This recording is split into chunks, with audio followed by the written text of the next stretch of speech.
Good Friday morning, everybody. I'm trying to find something, but never mind. Yeah, Friday morning. Get through today, the weekend starts. Now, my weekend started slightly earlier. I'm actually off work today, but the reason I'm off work is I'm off up to the hospital to have a minor procedure done. Oh, you've been downgraded since last night. Sorry, I didn't want to worry you people in YouTube, but Michelle's listening. I'm having a man procedure done. It's going to be terrible. He's having a kidney stone removed. Yeah, but not by ultrasonic. No. They're going in and getting it. They are. Man procedure, see, it gets worse. I will need lots of bed rest after this, and comfort, and chicken soup. And what else are there? What other cliches are there? Broth. No, by mouth and bed rest. I'm not so sure about the nil by mouth stuff. I'm nil by mouth now. I've got 1 cup of coffee and I've got 20 minutes before I've got to stop drinking. So I better make the best of it, haven't I?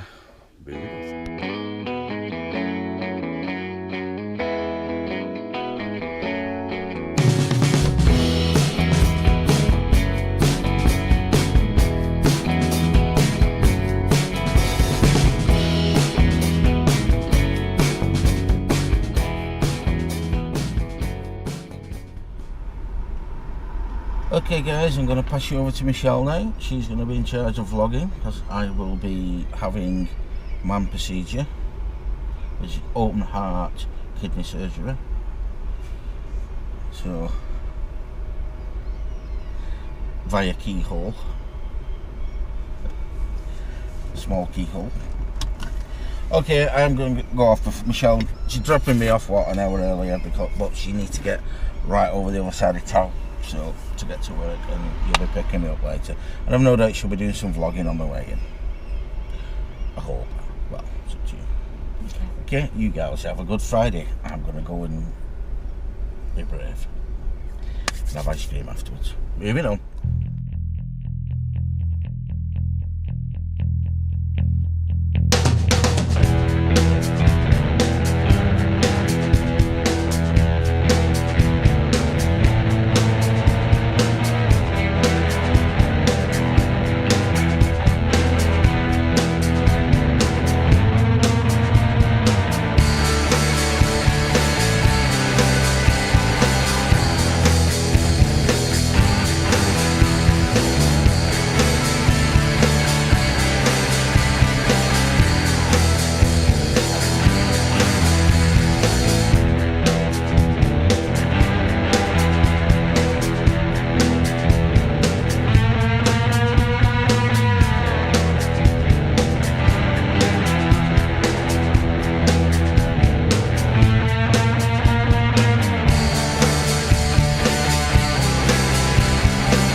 With a passion. You remember how much he sulked about being taken in for emergency care before he had his gallbladder removed. But the hospital is the best place for him overnight. They're making noises about things like morphine and extreme pain and things like that. None of which is encouraging in the slightest. But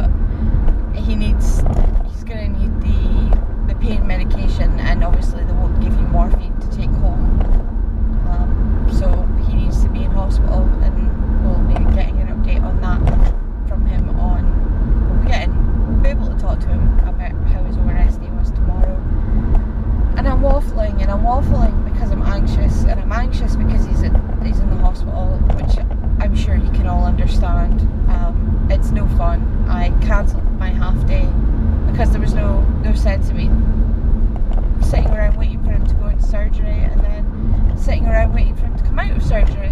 So it just made good sense for me to stay at work. I kept my mind off the fact that he's in surgery. So yeah, and I really am waffling. So I'm going to shut up now and drive and get to the hospital and find out how he's doing. Moving on.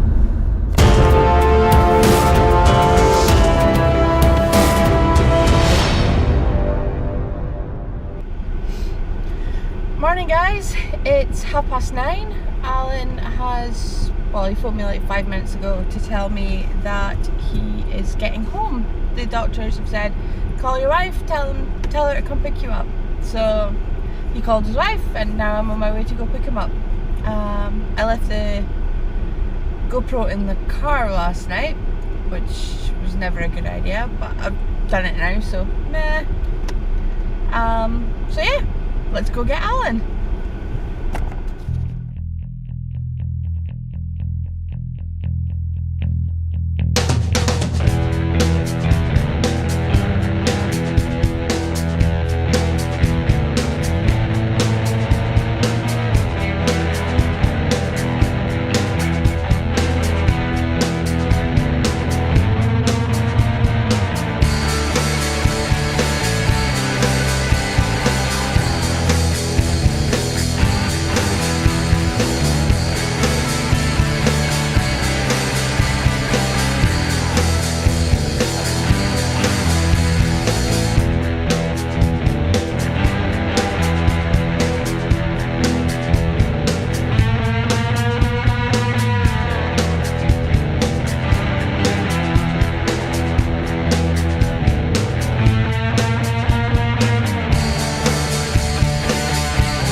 Good Saturday morning, everybody. Look who's in the car. I'm on my way home. Yes, that's it. That's my hospital visit over, and I think we'll get out of here before they bring me back in again. Yeah. Okay, and then we shall sit down and I shall let you know exactly what I've been in for. Although I do know that Michelle did mention it. But with that, I shall get home. Yeah. And I've got such a sore throat, a milkshake would do really nice from McDonald's, I think. Okay. It's just to get that sore throat from when they shove that thing down your throat, you know, for the anaesthesia, so that it keeps all the airways open. And they always warn that they could knock your teeth out putting it in, so God knows how they put it in. All I know is you always end up with a really sore throat after it, don't you?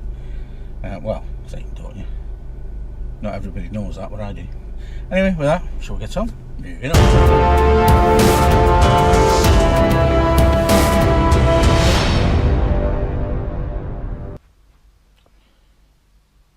Good Monday morning, everybody. I've just got out of bed. Michelle's at work. She went to work an hour or so ago. And I'm about to have some coffee and take some painkillers and start the day. Speak to you shortly. Okay guys, look who's home.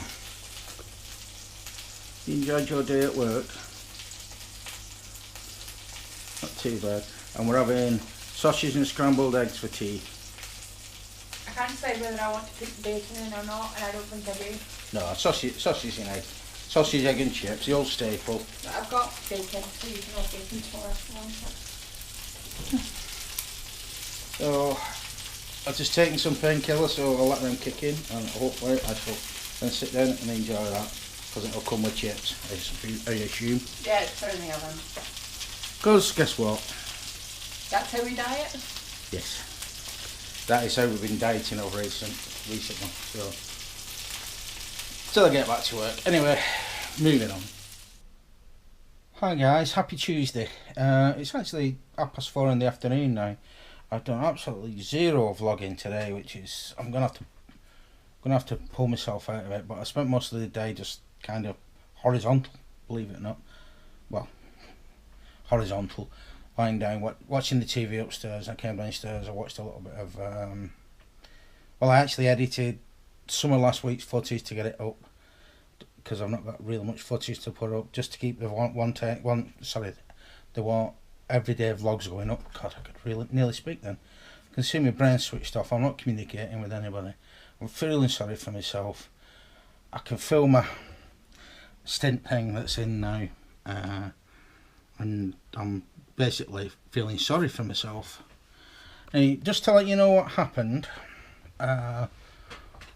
we went to hospital. What I was going to do, I was going to hospital to have a kidney stone removed, which pretty routine. They tried ultrasound, but they couldn't break it up with ultrasound, so they decided to go in with a urethroskop with a laser on the end of it. Now, it was explained to me that generally what happens, a urethroskop goes in, they insert that in through your tubes. They don't open you up, they insert it through your tubes, basically where your wee comes out of, they go backwards, so you can imagine.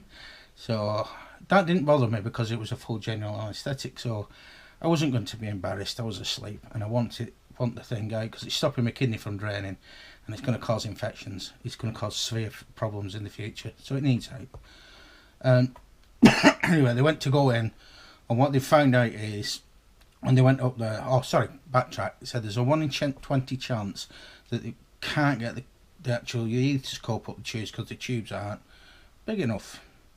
And in that case, what they do, they put a stent in, expand the tubes, and then go back in and pull everything out. Now, there's side effects with these tubes, with these stents in your tubes. Now, I'm feeling very mild side effects from it. I've got pain, that's all, a little bit of pain.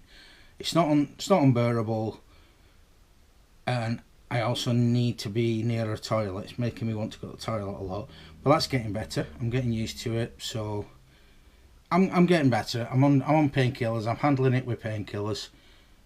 Yeah, basically that's it. There's nothing really more to say. Now, they went in with the urethroskop and a laser, and they went to try and burn out the stone, but they can't get at it because it's wedged in. So to burn it out, they'd have actually had to burn parts of me away to get the stone out. So all they've done is drilled a hole through it with a laser, put the stint in, try and open it up to try and go back in 4 to 8 weeks to try and go and pull it out again.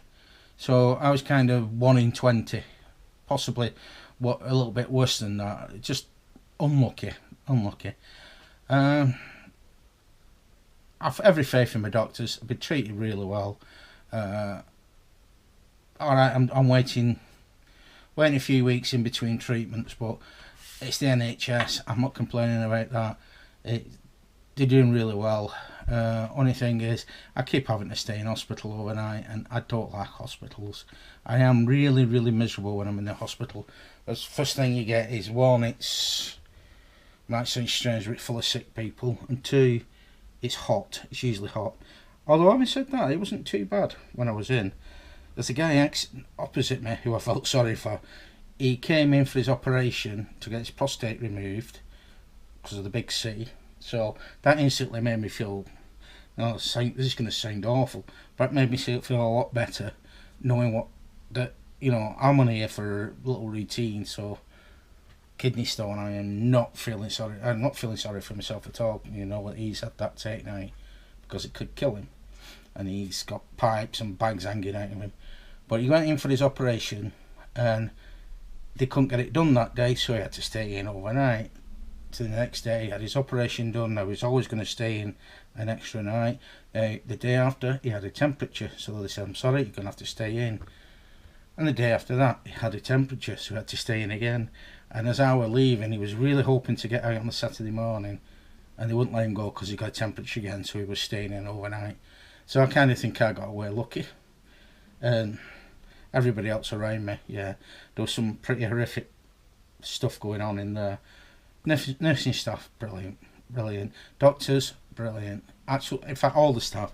It's not only the nursing staff, the cleaning staff, the catering staff, the people that come around making sure you're all right, or whatever, giving a cup of tea. Fantastic staff. ARI Aberdeen, I've never had a bad experience there. Sorry, that's not quite true. You do have bad experiences, but you're going to have bad experiences if you're having medical treatment, so you've got to expect some of that. But yeah, anyway, now all I've got to do is recover. So it's kind of knocked me back a bit. It's put me back down on my back foot a little bit, but I'm feeling all right. I'll be back to work shortly. Probably not tomorrow. I can still feel pain, so I'm not going to aim to go back to work too early. Not because I'm kind of not fit, not because I can't go to work, but if I'm scared of getting to work, picking something up, or being too far away from the toilet, and that is, it's embarrassing. I don't want to end up in that putting myself in that situation. Plus, I'm in pain. Work hurts enough as it is. Anyway, that's kind of what's happening, or been happening for the last couple of days. I'll put this up at some point later in the week. Well, it's just kind of let you know what's happening. So yeah, it's kind of the update on the Tuesday morning, is it? What, wanted to Operation +5. So I'm feeling okay. I'm getting about a bit more. I'm starting to get more involved in editing rather than just throwing it together. I'm starting to look at it proper rather than just doing it as a chore to get it out of the way. So yeah, I'm feeling better. I'll start perking up a bit shortly, I'm sure. Anyway, with that, Michelle's finished work a little bit ago. She's got to run a couple of errands and then she's on her way home. So look forward to Michelle coming home. So speak to you shortly. Moving on. Okay guys, I'll try that again, the battery went. Yeah, we just watched a very good documentary about Michael Stone, was it? Michael Stone, the twice convicted murderer of the Chelle murders. It's the Russell family, well, the wife and the daughter, the dog.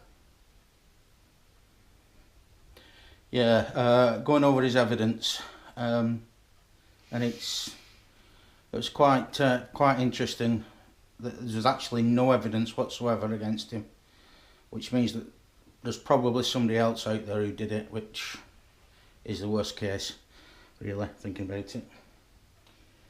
Miscarriage of justice, yeah, okay, the guy spent 20 years in prison. I mean, he was drug addict and he was violent, and I mean, they did say that in the documentary. Yes, he is dangerous. Yes, he is violent, and prison probably is the best place for him. But is he a murderer? And the answer to that is probably not. Well, if I'd have been on the jury, I wouldn't have been convinced by the way that was presented. I would have said there was a beyond a reasonable doubt. In 1990, you might not have thought that. That's the thing you've got to remember is that you're looking at evidence for a case that's like 25 years old. Yeah, it's true, but it got off on appeal, and then which showed that the evidence against him was weak. Yeah, and then they reconvicted him based on a lie, a possible lie. A supposed jail confession. Yeah, somebody came forward in jail and said he what do you call it? He confessed. And funnily enough, the guy what said he confessed, he got out of jail early, so there was obviously some gain for him to do that. Well, I mean, that's the thing. I mean, the guy's obviously in prison for a reason, so how much weight can you honestly give anything he says, you know, for truthfulness and testimony? And I mean, did he get a reduced sentence? Was it in his best interest to say something like that? Possibly was, because he got out. He was in there for firebombing a nightclub, and since he committed a murder and he's in prison for murder, so he's obviously a very savoury character. He's obviously a charming member of society. Yeah, functioning member of society. Anyway, with that, before we get too political, it's 10:15 and I'm falling asleep. I'm really tired. I'm going to have to go to bed. my side's hurting, so I'm going to take some painkillers and go to bed. So with that, it's a good night from me. And it's a good night from him. Wednesday, halfway through the working week day tomorrow for you guys. Moving on.